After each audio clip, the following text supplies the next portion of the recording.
안녕하세요. 저는 현재는 40대 후반이고 딸을 하나 키우고 있는 한 아이의 엄마이자 현직 미용사이기도 합니다. 아무래도 미용실을 운영하다 보니 방문하는 사람들로 인해서 아주 다양한 이야기를 듣게 되죠. 동네에 누가 이혼을 하고 또 누가 불륜을 저질렀다는 말은 거의 매일 듣는 이야기고요. 하지만 저는 그런 말들에도 덤덤하게 반응하죠. 많이 들어서 그런 것도 있겠지만 저보다 더 기막힌 상황이 없었기 때문입니다. 시간이 좀 흐르긴 했어도 제게 벌어진 일을 넘어서는 건 결코 쉽지 않을 거라고 확신할 수 있죠. 그래서 오늘은 늘 제 이혼 사유가 궁금하다는 분들을 위해서 최대한 자세히 적어서 누군가 원할 때마다 들려주고 싶어 글을 쓰게 됐습니다. 부디 끝까지 함께 해주시면 좋겠네요. 제가 남편을 만나서 결혼을 할 당시만 하더라도 저는 자신이 있었습니다. 남들보다 행복하게 살 거라는 확신도 있었죠. 거기에 더해 남편과 저 서로 비슷한 아픔을 겪었기에 누구보다 조심스럽게 결심했던 것도 있고요. 일단 제 상처는 부모님의 부재에서 시작했어요. 두 분이 제가 중학생일 때 이혼을 하셨죠. 물론 그 전부터 별거는 쭉 이어져 왔지만요. 그 과정에서 두 분은 절 데려가겠다고 참 많이도 싸웠습니다. 현주, 내가 10달을 품고 내가 배 아파서 낳았어. 당신이 뭘 했다고 현주를 데려가겠다는 거야? 현주는 내 딸이야. 낳기만 하면 된다고 생각하냐? 애를 제대로 키웠어야지. 조금만 수틀리면 친정 쪼르르 달려가서 현주 맡기고 싸돌아다닌 거 당신 아니야? 솔직히 까놓고 현준 장모님이 더 많이 돌보셨다고 봐야 되는 거지. 당신은 엄마 자격 없어. 빵점이라고. 그러는 당신은 마이너스야. 그깟 돈 좀 벌어온다고 유세란 유세는 다 떨면서 정작 딸한테 다정하게 손이라도 잡아준 적 있어? 당신이 이제 와서 이러는 거 솔직히 역겨워. 역겨워? 지금 너 말 다 했어? 너 같은 건한테 우리 현준 빼앗기는 애 이혼 안 해. 야, 왜 또 말을 바꿔? 이혼해준다고 했잖아. 그리고 여자애를 엄마가 키워야지. 법으로도 이혼하면 자식들은 다 엄마가 데려가. 당신 이런 거 그냥 나 괴롭히려는 거 아니야? 괴롭혀? 야, 너 나한테 그렇게 중요한 여자 아니거든? 너 괴롭히려고 하루라도 더 같이 있기 싫은 걸 참진 않아. 현주 인생이 가여워서 내가 데려가려는 거야. 당신이 뭘 할 수 있어? 돈은 벌어봤어? 살림도 제대로 못하는 게 무슨... 서로가 데려가지 않겠다는 것보다 훨씬 나은 일이 아닌가 생각하는 분들도 있겠지만 그것도 당사자가 아니면 모를 겁니다. 부모라는 인간들은 제가 받을 상처보다는 저를 물건으로 취급하고 있었으니까요. 실제로 두 사람은 이혼을 하면서 저를 반반씩 가져가기로 했죠. 6개월씩 나눠서 서로 아이를 맡아주기로 그렇게 약속을 한 거였습니다. 물론 그 안에 제 의사는 없었죠. 문제는 아빠 집에서 머물거나 혹은 엄마 집에서 머물고 난 뒤였습니다. 그래, 아빠는 뭐하고 사니? 아직도 그 모양으로 살아? 나도 잘 몰라. 이것 봐. 역시. 그러면서 널 데려가겠다고? 웃기지도 않아. 결국 반년이나 그 집에 머무르면서 너랑 대화다운 대화도 해본 적이 없다는 거 아니야? 아빠는 늘 바빴잖아. 엄마도 알잖아. 알지.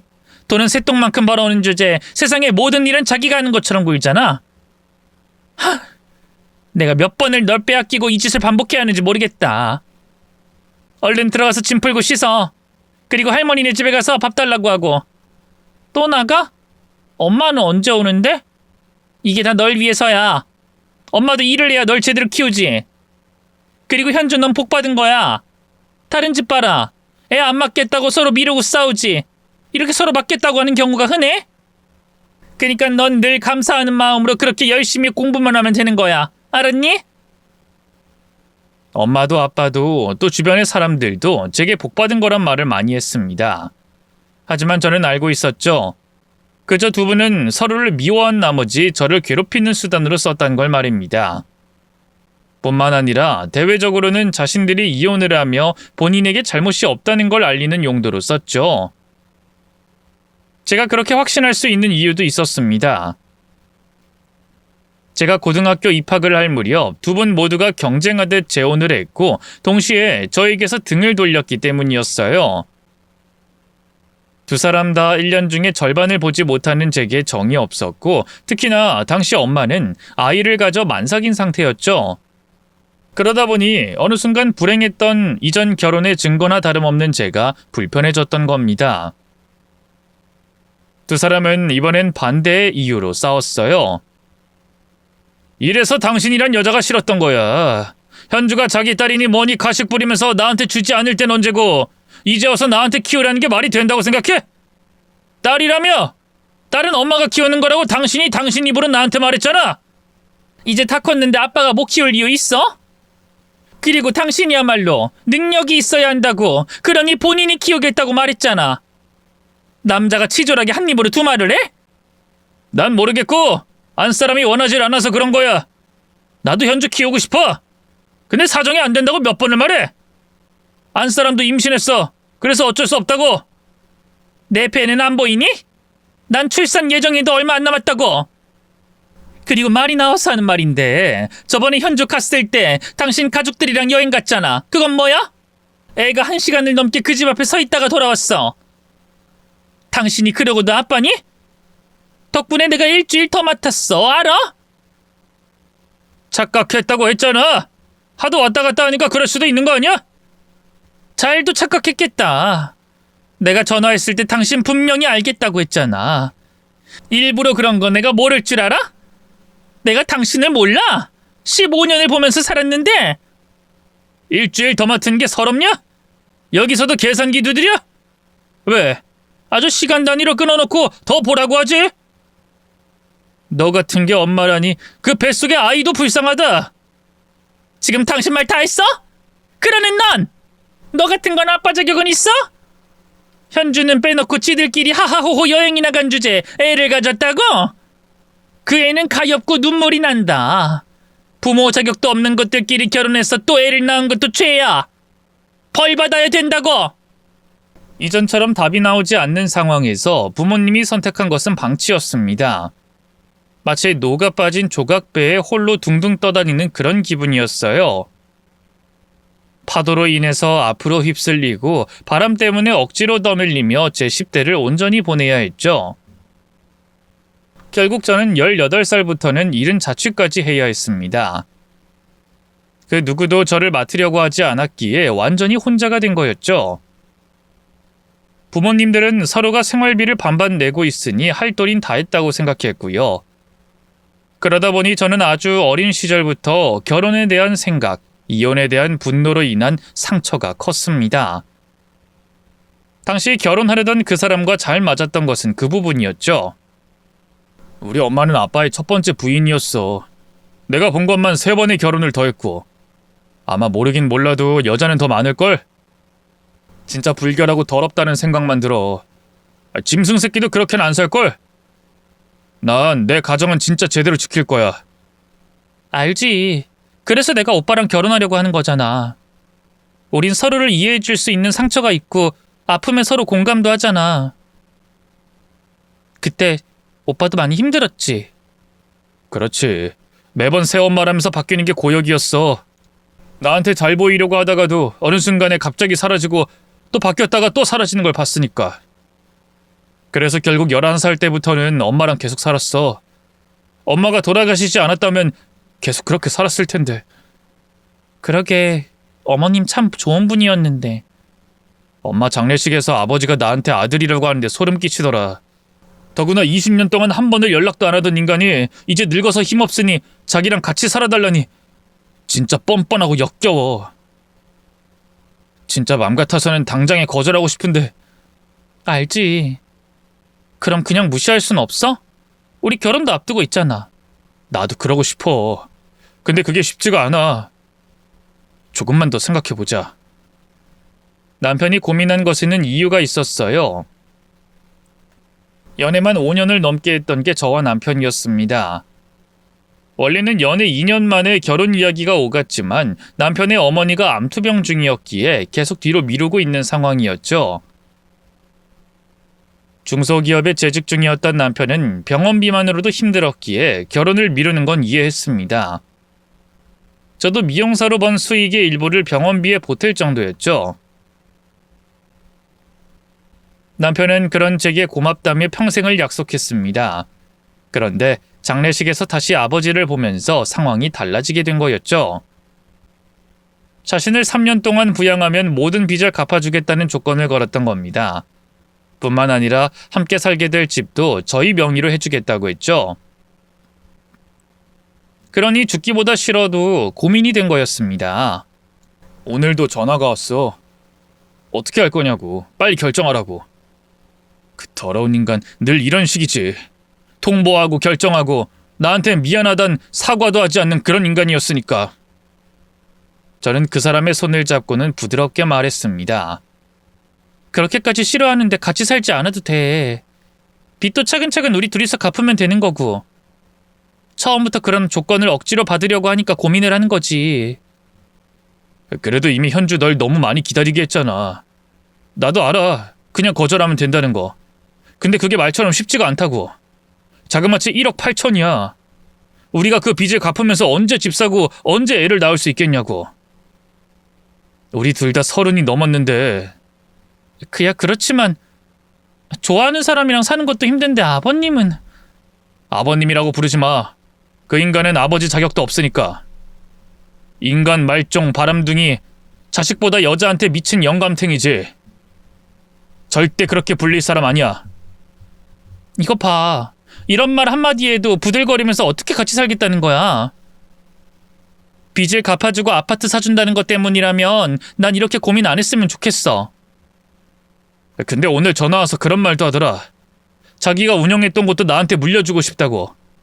회사 대표야. 그 자리를 포기할 순 없잖아. 우리 미래, 우리 결혼 생활까지 달린 일이고. 그럼 오빠는 아버님 모시고 살고 싶은 거야? 3년이니까. 딱 3년이라면 가능하지 않을까? 근데 내가 고민되는 건 너야, 현주야. 나? 내가 왜? 그 인간이 우리 엄마를 비롯해서 왜 여자를 그렇게 갈아치웠을 것 같아? 미친 바람기? 그런 게 아니야. 그 인간은 사람을 시험해. 나랑 사는 동안에도 내내 그랬고 본인이 그런 인간이라 그런지 근본적으로 사람을 믿지 않아. 당신이 그걸 견딜 수 있을지가 고민인 거야. 저 역시 고민이 되는 건 마찬가지였습니다. 시어머니라면 모를까 시아버지를 모시고 산다는 것 자체가 불편하고 껄끄러웠거든요. 하지만 남편과의 미래, 빚 탕감이란 조건은 솔직히 나쁘진 않았습니다. 무엇보다 저와 남편 둘 다 아이를 빨리 가지는 걸 바라고 있었기에 3년이라면 버틸 수도 있겠다 싶었죠. 결국 저희는 아버님을 모시고 살기로 협의를 했고 결혼도 순조롭게 진행되었어요. 초반에 아버님도 제게 굉장히 관대하셨습니다. 여자를 많이 만나서 그런지 어떨 때 기분이 나쁘고 좋은지 알아채는 센스가 굉장했죠. 경욱이 이놈은 결혼식 준비를 너한테 다 일임했다는 거야? 망할 놈. 아, 그 사람 일 배운다고 좀 바쁘잖아요. 제가 이해해야죠. 하나씩 이해해주지 마. 너도 생색을 좀 낼 필요가 있다. 남자들은 단순해. 그저 시킬 게 있으면 정확히 말을 하고 그걸 해오면 칭찬하고 그렇게만 해봐라. 가정이 편안하지. 근데 네가 배려해준다고 말도 안 하고 있으면 지가 잘난 줄 안다니까. 네, 앞으로는 생색도 좀 내고 할게요. 일단은 이번에 내가 혼수 고르는 것도 도울 테니 함께 가자. 일단 아파트에 혼수 들어갈 자리 내가 다 알아봤어. 냉장고랑 TV 크기는 알고 가야 하니까. 어머, 정말요? 전 그거 신경도 못 썼는데. 아무래도 결혼을 몇 번 하다 보니 익숙해. 요즘엔 로봇 청소기는 필수라던데 그것도 보자. 함께 다니는 것도 불편했었던 초반과는 달리 제 결혼을 적극적으로 돕기 시작하면서 아버님에 대한 생각이 바뀐 게 사실이었습니다. 더구나 결혼을 몇 번이나 해서 그런지 아파트를 보는 것도 꼼꼼했고요. 또 본인도 함께 살 집이었음에도 불구하고 모든 걸 제 취향에 맞게 꾸며주셨습니다. 그때까지도 여전히 남편과의 사이는 그리 좋지 않았지만 나름 잘 살 수 있겠다는 생각이 들더군요. 하지만 그랬던 아버님이 달라지기 시작한 것은 저희 부모님이 결혼식장에 새엄마와 새아빠까지 대동했을 때부터였습니다. 제 결혼 축하가 아닌 본인들이 잘 사는 걸 서로에게 보여주고 싶어 하셨죠. 시아버지는 그 장면을 보고 눈살을 찌푸렸고 결국 신혼여행에서 돌아온 저희에게 한 소리 하시더군요. 그런 부모 밑에서 컸다면 너도 그리 순탄하게 어린 시절을 못 보냈을 것 같은데 재혼을 했다고 하더라도 자기 자식 앞에서까지 그렇게 할 필요가 있었나 싶구나. 많이 불편하셨죠? 죄송해요, 아버님. 그 부모를 보면 그 자식이 보이는 법. 너도 결국 재혼해서 딴 살림 차리는 건 아닐까 그런 생각이 자꾸 들더라. 이 핏줄이라는 게 절대 무시 못해. 보니까 사돈내외가 성격이 둘 다 불같던데 너도 그런 거 아니니? 저는 당황해서 어색하게 웃었고 남편이 끼어들어 따졌습니다. 아버지, 지금 그 대사를 아버지가 하는 게 제일 웃긴 거 알죠? 핏줄이 무서워요? 그럼 나도 아버지처럼 이 여자 저 여자 만나고 다닐 거라고 생각해요? 말이 되는 소리래요. 난 너도 그럴 수 있다고 생각한다. 미안한데요. 아버지 저 이 사람이랑 첫사랑이에요. 아픈 엄마 병가 나온다고 여자 만나지도 못했고 만날 생각도 없었으니까. 그리고 이 사람도 그런 부모 밑에서 자라서 진짜 좋은 가정 만드는 게 꿈인 사람이지. 재혼 생각? 설령 재혼을 한다고 하더라도 그게 바람보다는 나은 거 아닌가요? 그러니까 적당히 좀 해요. 결국에 누워서 침 뱉는 겁니다. 이놈이 그 옛날 일까지 끄집어내서 꼭 그렇게 며느리 앞에서 말을 해야 하냐? 저한텐 옛날 일이 아니니까요. 아버지는 그냥 스쳐 지나간 여자들일지 몰라도 나한텐 다 전 새엄마고 또 전전 새엄마였어요. 아시겠어요? 그러니까 이 사람한테 뭐라고 하지 마세요. 앞으로 또 그런 소리 하시면 저 아버지 안 봐요. 내 회사 내가 사준지 너 빚까지도 내가 갚아준 걸 잊을 셈이야? 네. 그것보다 저는 이 사람이 더 중요한 사람이거든요. 그러니까 다 돌려받고 부자 사이 끊고 싶으면 그렇게 하셔도 됩니다. 그렇게 유세 떨고 싶으면 다른 여자한테나 그렇게 하시라고요. 자식인 저한텐 그거 안 통해요. 그때 남편은 진짜 든든했습니다. 돈에도 절대로 아버님에게 굴복하지 않았죠. 덕분에 저희 집 문제를 2번 다신 꺼내지 않으셨지만 시집살이는 고되긴 했습니다. 시집살이라는 게 시어머니만 하는 건 줄 알았는데 막상 시아버지가 그러시니 더 힘들더군요. 지금 생각해보면 그건 남편이 초반에 경고했던 일종의 시험이었던 것 같습니다. 저를 의심하고 있었던 거죠. 나 오늘은 미역국이 좀 먹고 싶구나. 마른 미역 쓰지 말고 고기 말고 조개를 넣어라. 그래야 국물이 시원하니까. 알았니? 미역은 질긴 부분 하나 없이 푹 구워야 되고. 네, 오늘 퇴근하고 나서 바로 해드릴게요. 그때도 저는 미용실에서 일을 하고 있었습니다. 초반에 아버님이 일을 그만두라고 했었지만 3년 후를 생각하면 돈을 버는 걸 멈출 수 없었죠. 남편이 아버님이 운영하던 회사를 맡아서 하고 있긴 했어도 일에 도통 적응도 하지 못했을 때고요. 그 일만 해도 너무 힘들고 피곤했는데 새벽까지도 미역국을 끓인다고 불 앞에서 졸기도 했었죠. 그만큼 음식에 대해서는 특히나 까다로운 게 아버님이었습니다. 어쩌면 그 전에 이혼한 여자들도 아버님이 싫어서가 아니라 그 까다로운 입맛을 맞추기 힘들어서는 아닐까 의심이 될 정도였죠. 하지만 문제는 그것만 있었던 것은 아니었어요. 바로 저와 남편의 사이를 이간질했다는 거였습니다. 제가 마음에 들지 않았던 건지 거짓말까지 하시더군요. 조개 미역국을 끓여서 드리니 아버님은 국그릇을 싱크대에 부었죠. 도대체 네가 하는 게 뭐가 있어? 매일 밖에 나가서 뭘 한다고 들어오지도 않고 국을 이런 걸 끓였다고 지금 내 앞에다가 가져다 놓는 거야? 아버님, 아버님이 하라는 것처럼 끓였어요. 푹 고아서 흐물흐물하게 하라고. 조개도 넣으라고 하셔서 가장 신선한 걸로 넣었어요. 내가 언제? 내가 조개를 넣으라고 했다는 거야? 난 분명 고기를 넣으라고 했어. 이때 남편이 듣다가 절 보고 한숨을 쉬었습니다. 아버지, 조개 알레르기 있어. 당신 신경 좀 써라. 그것도 몰랐다고 할 거야? 아니 여보, 난 그게 아니라 정말로 분명히 조개라고 들었거든? 요즘 일 바쁜 거 알아. 그니까 정신이 없었겠지. 아버지가 알레르기 있는 걸 설마 넣으라고 했겠어? 빼라는 걸 잘못 들은 거 아니야?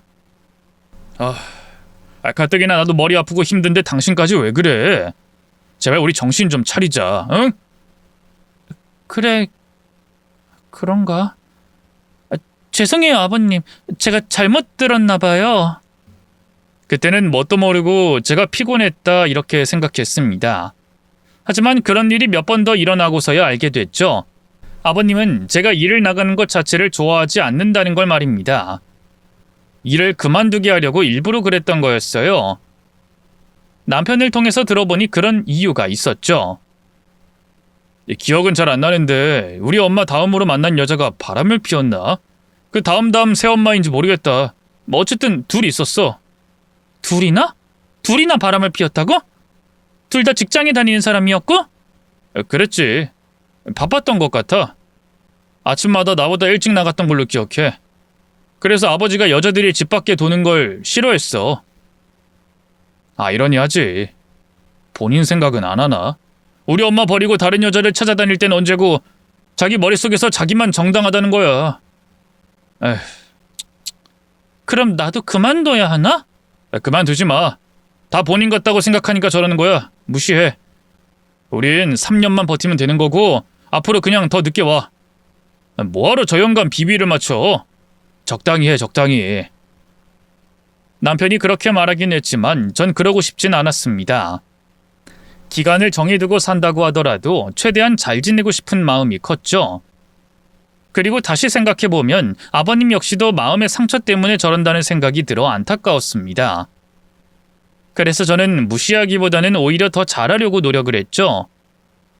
딱히 무슨 방법이 있었던 건 아니었는데 저희 부모님처럼 달면 삼키고 쓰면 뱉는 그런 가족이 되고 싶진 않았기에 최선을 다했네요. 직장이 의심되는 것 같아서 저희 미용실에 오시라고 초대도 했고 저희 동료들도 소개해주고 했습니다. 하필 남자 미용사가 있어서 이상하게 생각할까봐 걱정을 했지만 있는 그대로 보여줬고요. 그랬더니 아주 조금씩이지만 아버님이 마음을 열기 시작했죠. 출퇴근하기 편하라고 차도 한 대 뽑아주셨고요. 저는 그걸 받고 솔직히 좀 당황하긴 했습니다. 제 기준에서 어마무시하게 컸거든요. 지프인데요? 이게 차가 너무 커요. 좋은 차라서 좋긴 한데 저랑 어울리지가 않아서 그냥 소형이나 중형차로 바꿀 순 없나요? 그냥 이거 써.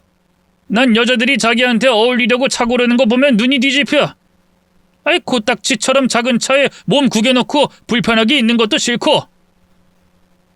근데 저는 초보잖아요. 면허가 있어도 장롱 면허라서 걱정도 되는데 비싼 외제차고. 그러니까 더 큰 걸 사야지.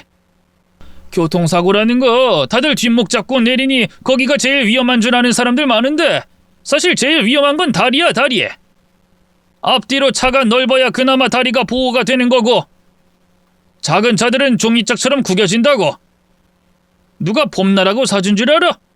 머리는 다치면 그대로 죽으면 되지만 다리만 아작나면 평생 그러고 살아야 해. 그게 더 지옥이고. 그러니 자말 말고 튼튼한 차 끌고 다녀.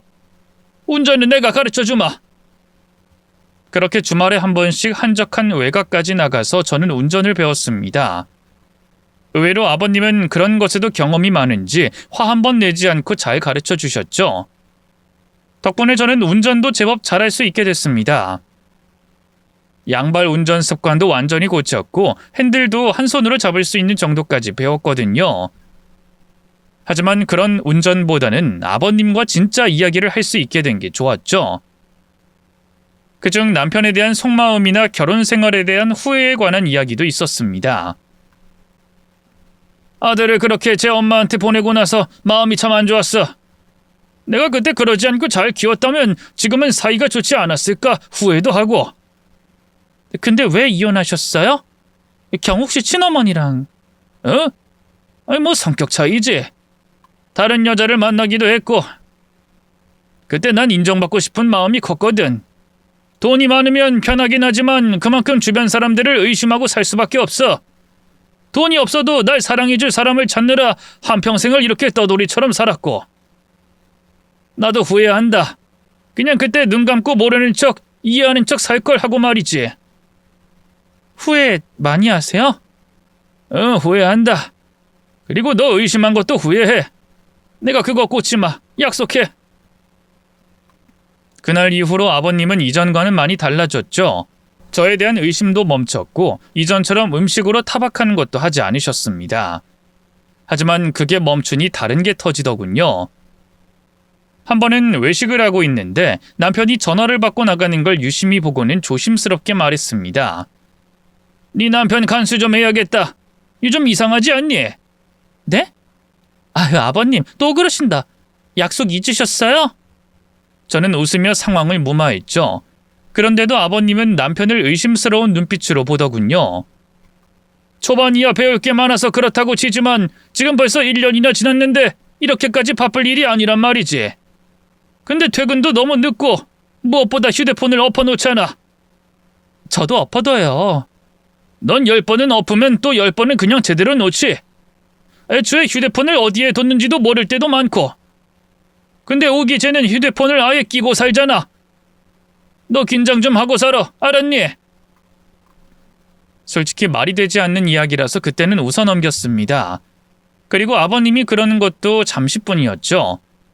왜냐하면 제가 아이를 임신하게 되면서 너무나 바빠졌기 때문이었습니다. 특히나 아버님은 아기 용품도 사고 산후조리원도 알아보고 하신다고 저보다 더 바빠지셨거든요. 대수롭지 않은 척하긴 하셔도 저나 남편보다 더 손주를 기다리는 것 같았죠. 산부인과에서 제 아이가 딸이라는 걸 알려준 날에는 집이 온통 핑크색으로 바뀔 정도였으니까요. 출산 날에는 남편도 몹시 기뻐했습니다. 딸 하나 때문에 남편과 아버님의 사이도 몹시 좋아졌어요. 그래서 그땐 이대로라면 3년이 아니라 쭉 함께 살아도 된다 생각했죠. 하지만 산후조리원에서 돌아오고 얼마 되지 않았을 때 두 사람이 다투는 소리를 듣고 알게 됐습니다. 아버님이 의심을 멈춘 게 아니라는 사실 말이죠. 아버지가 뭔데 제 사생활까지 관여를 하세요? 이럴 자격이 있다고 생각하세요? 네 아빠니까 자격이 있는 거야. 너 그렇게까지 날 미워했으면서 네가 하는 짓이 나랑 다른 건 또 뭐냐? 초강지쳐버리고 살면 제대로 살 수 있을 것 같아? 가볍게 그냥 식사나 몇 번 한 게 전부거든요? 나한테 대표 자리 넘겼으면 뒷방에 물러나서 지켜만 보면 그만일 텐데 왜 회사를 들쑤셔요? 그 사람이 얼마나 놀랐겠냐고요? 그 사람? 미친놈. 너 진짜 머리가 어떻게 된 거 아니야? 애미 생각은 안 하는 거야? 네 아이를 임신한 사람이야. 그런 사람을 배신하고도 그런 말이 나와? 배신 아니거든요? 막말로 아버지는 우리 엄마 배신 안 했어요? 내가 뱃속에 있을 때부터 다른 여자 만나고 다녔다는 거 동네 사람들이 다 알아요. 태어나지도 않은 저 두고 다른 여자들 만난 건 바람 아니에요? 조강지쳐 버린 것도 아버지잖아요. 순간 저는 인기척을 냈고 남편과 시아버님은 저를 놀란 듯 바라봤습니다. 이에 아버님은 방 안으로 들어가 버렸고 남편은 우는 저를 끌고 안방으로 들어와서 말했죠. 아까 이야기만 들으면 오해할 수 있어. 근데 절대로 아니야. 아버지가 내가 비서랑 그렇고 그런 사이라고 의심을 하는 거야. 식사 몇 번 한 걸로. 어이가 없어서. 정말이야? 그 말이 맞아? 아버님이 괜히 그런 말 하실 분은 아니잖아. 아니긴 뭐가 아니야. 아버지야. 매번 의심하고 사람 시험하는 게 취미인 그런 분이라고. 그럼 당신은 의심받을 짓 했어? 미용실에서 남자 머리 좀 잘라준 걸로도 난리를 부렸던 사람인데 난 오죽하겠어? 개인 비서랑 밥 먹은 걸로 저러는 거야. 그것 때문에 난 회사에서 체면이 말이 아니고. 그리고 당신도 나 알잖아. 내가 아버지 때문에 바람 피우는 인간들을 어떤 눈으로 보는지. 그런 내가 지금 바람 피울 수도 있다고 생각해? 저는 당연히 남편을 믿었습니다. 여자들이 대부분인 미용실까지도 의심을 했던 아버님이었기에 남편에게도 그랬던 거라고 생각했으니까요. 마음의 병이라는 게 쉽게 고쳐지지 않는다. 그때는 그렇게 생각했습니다. 하지만 아이가 100일도 되기 전에 남편의 바람이 진짜라는 걸 알게 되면서 상황은 바뀌었죠. 그걸 알게 된 것은 어이없게도 주차장이었습니다. 아이가 통 잠을 자지 않아서 아파트 여기저기를 돌고 있을 때 주차된 남편의 차를 발견했고 그 속에서 남편은 상간녀와 입을 맞추고 있었기 때문이었죠. 남편은 절 발견하자마자 차에서 내려서 제 앞에 무릎을 꿇고 빌었습니다. 내가 잠깐 미쳤었어. 정말이야.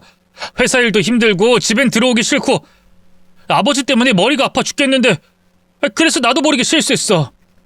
진짜야. 정말 실수라고. 당신이 나한테 어떻게 이래? 나한테 어떻게 이럴 수가 있어? 여보, 저 사람은 진짜 스쳐 지나가는 그런 사람이야. 바람이라는 것도 머물지 않으니까 바람이라는 표현을 쓰는 거잖아. 내가 이렇게 비는 거 보면 몰라? 내가 2번은 이런 짓 안 할게. 나 진심으로 당신밖에 없는 거 알잖아. 어? 그 일로 저희는 이혼 이야기까지 나왔어요. 남편은 빌고 저는 울고 집안 분위기는 말이 아니었죠. 하지만 저는 이혼은 하지 못했습니다. 돈 때문도 의리 때문도 사랑 때문도 아니었죠. 그저 제 아이가 저와 비슷한 경험을 가지길 원하지 않았습니다. 제대로 된 부모가 든든하게 있는 그런 아이로 키우고 싶은 욕심뿐이었죠. 하지만 아버님은 제 용서를 다른 의미로 받아들이셨던 것 같아요. 돈 때문에 남편 옆을 떠나지 않는 그런 속물로 본 겁니다. 너한테 난 더 실망했다. 저런 놈도 남편이라고 그 곁을 지키고 있는 거야? 참, 이 돈이란 게 속이 편한 일이지. 이러니 바람을 안 피울 년놈들이 있겠냐고. 진짜 돈 때문이 아니에요. 아버님은 저를 잘 모르시잖아요. 뭘 몰라? 내가 살아온 세월이 얼만데 딱 보면 쳐가는 거지. 그게 연륜이다. 마음대로 생각하세요. 저도 더는 설득하고 싶지도 그럴 힘도 없으니까요. 아버님과도 사이가 나빠지고 너무 힘들었지만 버텼습니다. 딱 3년을 버티고 집도 평안해지고 아버님도 보지 않게 되면 끝날 문제라고 생각하면서 참았죠. 근데 생각해보면 그것도 핑계긴 했어요. 모든 걸 아버님 탓으로 해야 제가 선택한 것들이 잘못된 것이 아니라고 우길 수 있을 테니까 그렇게 했던 겁니다. 하지만 그 3년이란 기간을 딱 반년 앞두고 남편은 또 사고를 치고 말았죠. 남편과 아파트 주차장에서 입을 맞추던 그 여자는 30대 중반의 비서 주희 씨였습니다. 당연히 제게 들키고 난 뒤에 바로 회사를 그만뒀지만 그 후임으로 들어온 비서가 또 있었죠. 이름은 미진이었습니다. 남편이 저지른 짓이 있기 때문에 뽑을 때도 제가 결정을 했던 사람이었죠. 앞선 주희 씨의 경우는 미혼에 얼굴도 예쁘게 생긴 편이었지만 미진 씨는 그 당시에 나이가 40 중반에 아이도 셋이나 있는 유부녀였어요. 그래서 믿었는데 그 여자가 부른 배를 하고 나타난 거였습니다. 바람을 한 번도 안 피운 사람은 있어도 한 번만 피운 사람은 없다는 말이 딱 남편에게 해당되는 말이었던 거였죠. 단순히 입을 맞춘 것뿐이라는 첫 번째 바람과는 달리 두 번째에 임신까지 시킨 남편은 더는 제게 빌지도 않았습니다. 이젠 빌지도 않니? 나한테 미안하지도 않아? 당신이 그렇게나 증오했던 사람이랑 똑같아진 기분이 어때? 이제야 제자리를 찾은 것 같아? 말을 꼭 그렇게 해야 하냐? 내가 아버지 싫어하는 거 아니까? 그래, 딱 내 자리 같아. 됐어? 그 말 듣고 싶어 하니까 제대로 말해준 거야. 좋냐? 미쳤구나. 당신 딸한테 부끄럽지도 않아? 어차피 기억도 못하는데 뭐가 부끄러워? 내 핏줄이 이 모양 이 꼴이라서 이렇게 사는 모양이지. 막말로 내가 꼬셨어? 걔들이 나 좋다고 온 거야. 사장님 이런 콧소리 내면서 다가오는데 내가 어떻게 거부를 해? 남자들은 다 똑같아. 나만 그럴까? 당신만 그래. 당신은 그 핏줄 핑계대면서 바람 피우는 걸 정당화하는 쓰레기야. 그렇게 살기 싫다며. 그렇게 안 살 거라고, 가정에 충실한 사람이 될 거라고 나랑 약속했잖아. 약속은 깨라고 있는 거야. 솔직한 말로 난 당신이랑 사랑이 아니라 의리로 결혼했어. 우리 어머니 병가 나을 때 도와줘서 고마워서 결혼했다고. 우리 무려 5년이야. 연애만 5년을 했지. 거기에 신혼 기간까지 하면 7년이 넘었고. 그러니 마냥 사랑한다고 말할 수 없는 거 사실 아니야? 다들 가식이지. 그 이후까지 사랑한다, 다시 태어나도 너랑 만날 거다 이러는 인간들은 다 가식적인 쓰레기들이야. 난 그저 내 평생의 사랑을 찾은 것뿐이야. 다른 사람들 사랑까지 당신이랑 같다고 매도하지 마. 역겨우니까. 넌 개새끼야. 아니, 걔도 너처럼은 안 살아. 이 더러운 인간 말종아. 마음대로 생각해. 근데 우리 딸은 놓고 가. 이혼하더라도 내가 키울 거야. 내가 그렇게 할 거라고 생각해? 너 같은 놈은 양육권 절대로 못 받아, 이 쓰레기야. 돈으로 안 되는 거 없거든? 두고 보자. 제 딸까지 저처럼 사는 건 아닐까. 전 그게 남편의 바람 피웠다는 것보다 더 힘들었습니다. 여기저기 왔다 갔다 하면서 제대로 친구도 사귀지 못하고 충분한 사랑을 받지도 못했던 제 과거를 떠올리며 울기도 많이 울었죠. 하지만 다행히 남편은 소송 중에 양육권을 포기했고 온전히 제가 키울 수 있게 됐던 겁니다. 함께 산 기간이 얼마 되지 않아서 재산 분할은 거의 하지 못했지만 위자료는 어느 정도 받을 수 있었죠.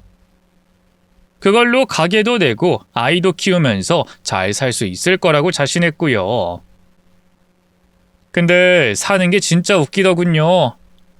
착한 사람이 잘 살고 나쁜 사람이 벌을 받는 그런 이야기는 드라마에나 있는 거였습니다. 저는 미용실이 들어갈 상가 건물을 계약했는데 이중계약으로 사기를 당해 돈을 날렸어요. 반면 남편은 미진이란 여자와 성대하게 결혼을 한 거였죠. 또 제가 반지하 월세로 아이와 함께 들어가고 있을 때 남편은 그 여자와의 사이에 아이까지 출산했고요. 그때를 떠올리면 정말 비참했습니다. 아이가 유치원에 들어가기까지 남편이 보내주는 알량한 양육비를 쪼개어 살아야 했었으니까요. 아마 제 딸이 아니었다면 전 그 시기를 버티긴 힘들었을 겁니다.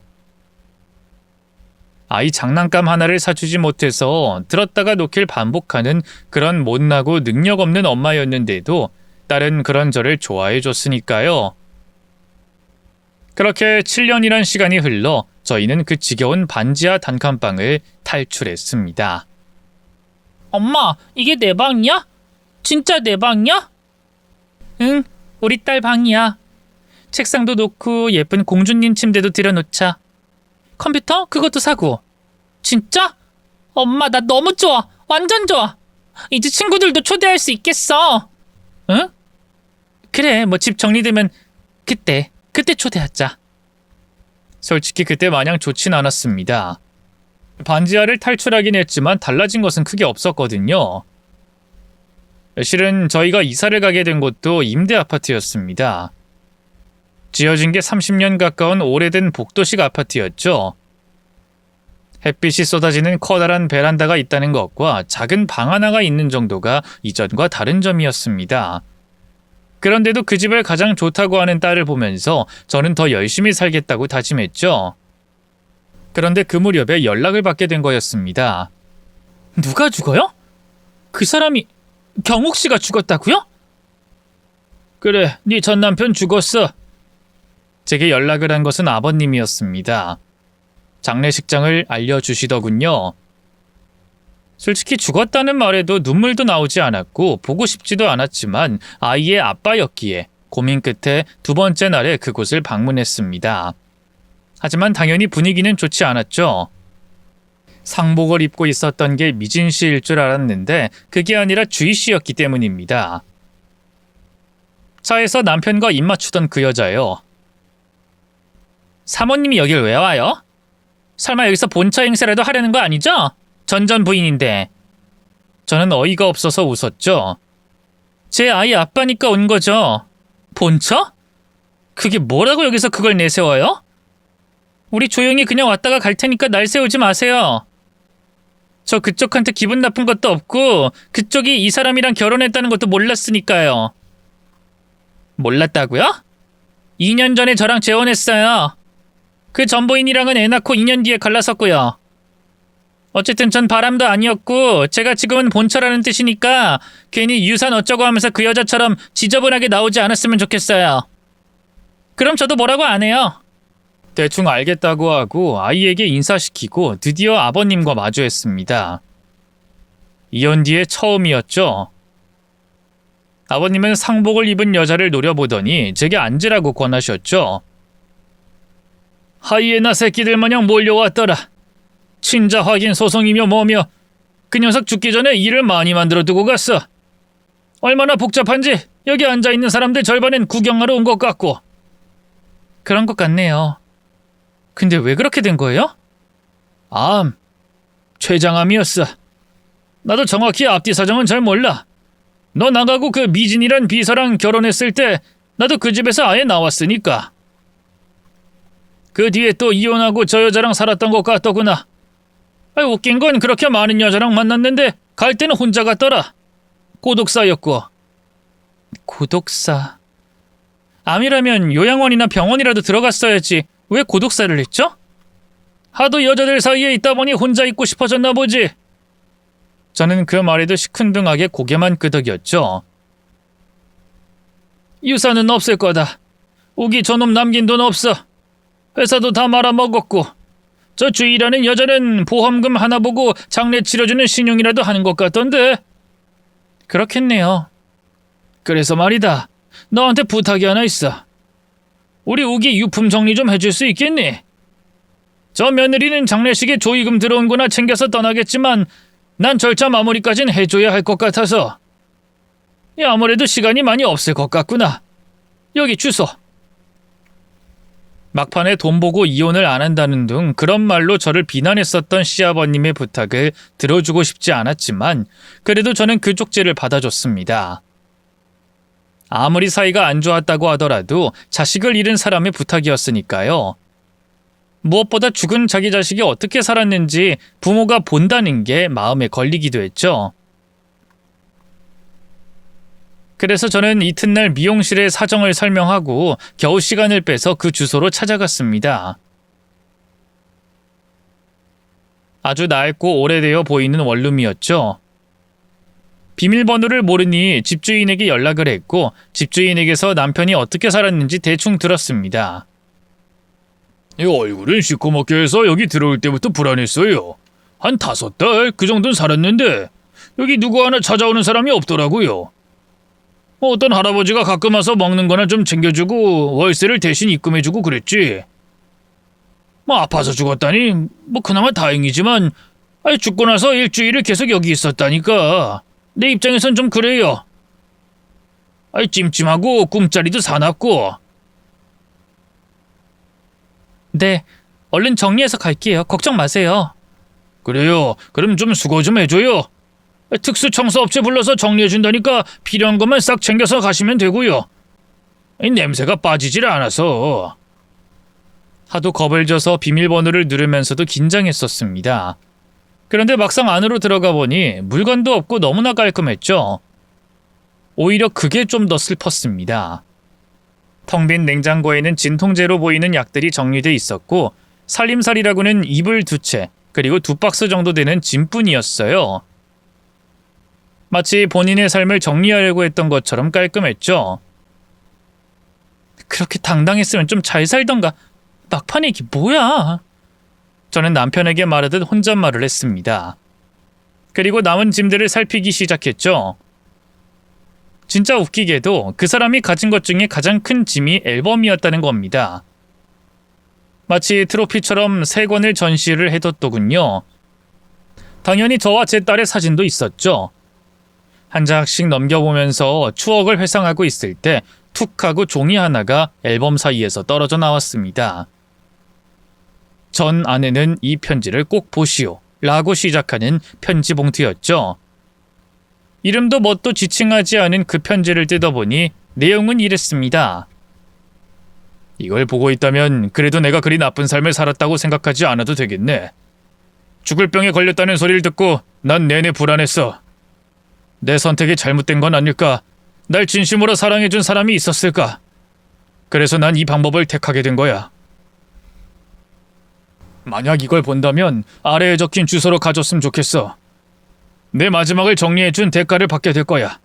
꼭 그곳으로 가줘. 저는 혹시 몰라서 다른 2범의 앨범도 살폈죠. 그곳에는 진짜 똑같은 내용의 편지가 각각 들어있었어요. 누군가 왔다 간 건가 하는 생각도 들었지만 그건 아닌 것 같았죠.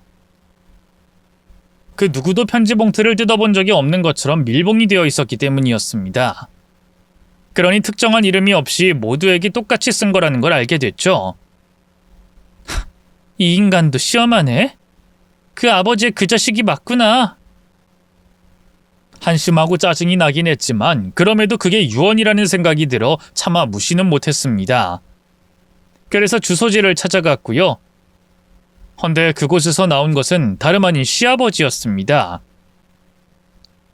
아버님? 왜 여기 계세요? 제가 놀라자 아버님의 얼굴에 은은한 미소가 걸렸죠. 역시 너구나. 네가 그곳에 다녀온 거구나. 네? 부탁하셨잖아요, 아버님이. 난 3명의 전면이들에게 모두 그 부탁을 했어.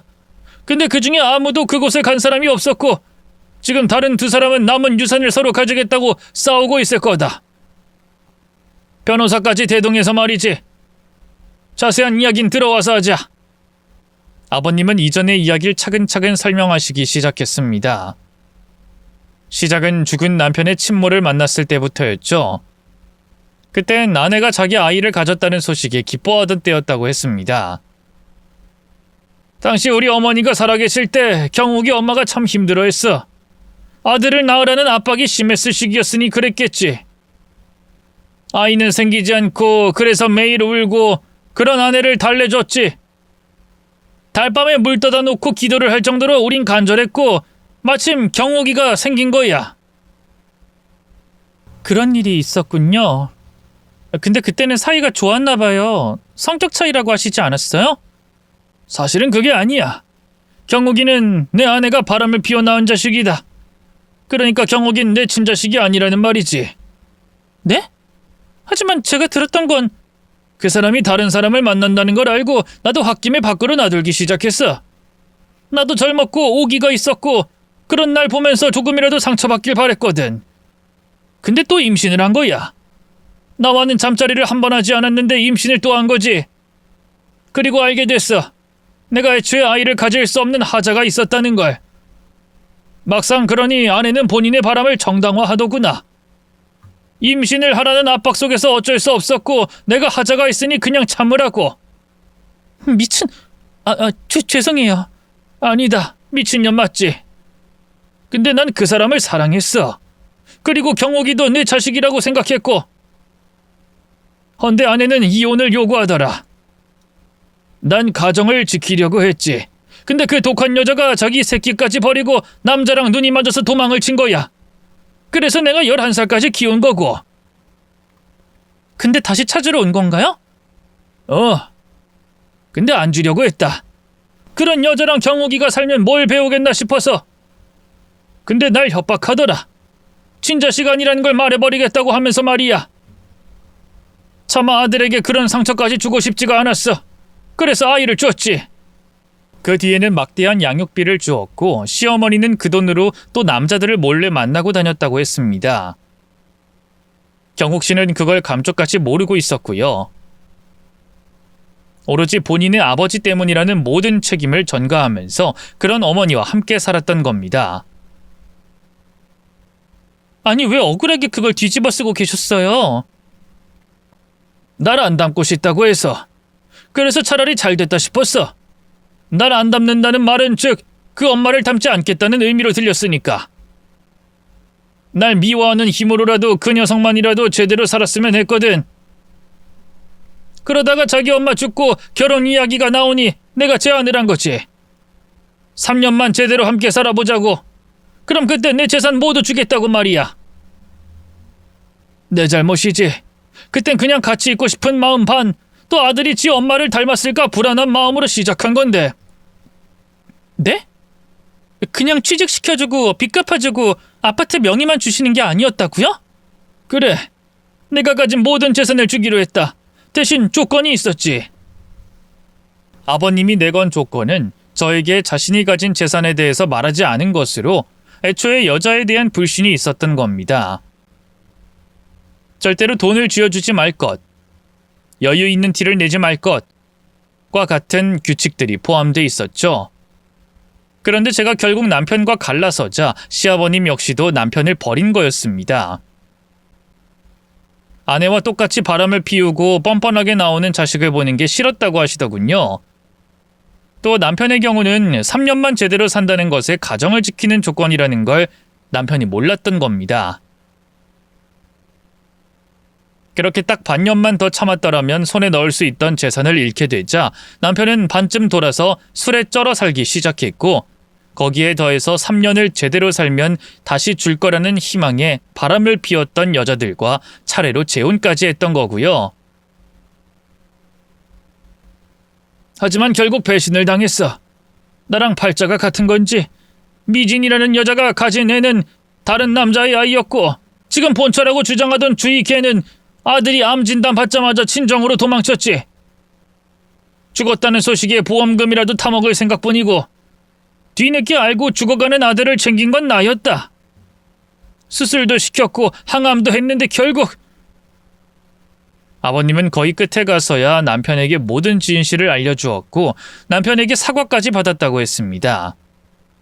그 이야기 끝에 아버님은 제게 통장을 하나 넘겨줬어요. 이건 아들의 유서를 들고 온 사람에게 주려고 한 돈이야. 원래는 내가 죽으면 넘길 돈이었는데 너라서 미리 주는 거다.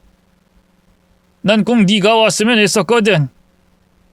미안했다. 나도 내 아들도. 하지만 제가 왜요? 더구나 경옥 씨가 친아들이 아니라면서요. 내 아들이야. 못나고 멍청한 놈이긴 해도 내 아들이다. 그리고 넌 내 아들의 마지막을 지켜준 진짜 며느리고. 그러니 이걸 받아다오.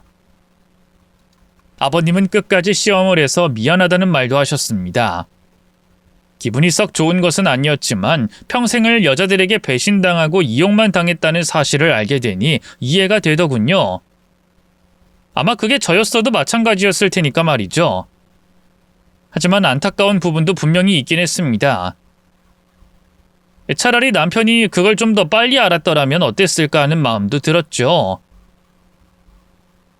믿었던 어머니의 부정을 알면 마음은 많이 아팠겠지만 아버지를 이해하면서 살아가지 않았을까 하고요. 물론 그걸 이제 와서 후회해도 늦었다는 건 알고 있습니다. 결국 혼자 남겨진 건 아버님이었으니까요. 그래서 저는 아버님이 준 돈으로 미용실을 개업할 상가 건물을 매매하고 아버님이 살고 계신 아파트 바로 아래층으로 들어갔죠. 지난간 일은 되돌리지 못해도 앞으로의 일은 선택할 수 있으니까 말입니다. 얼마나 더 오랜 시간 함께 있게 될진 모르지만 그래도 아버님은 절대로 혼자 쓸쓸하게 두진 않을 생각이죠.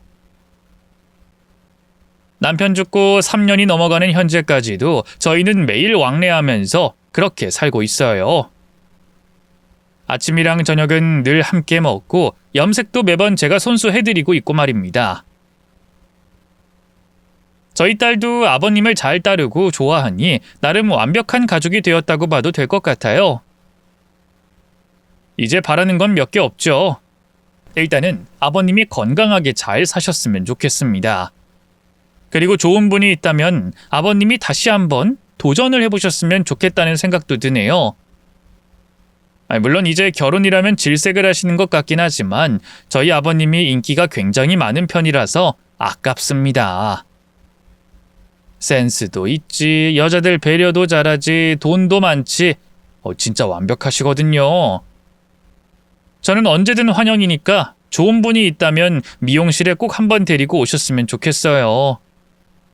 영양 공짜, 파마도 평생 공짜입니다.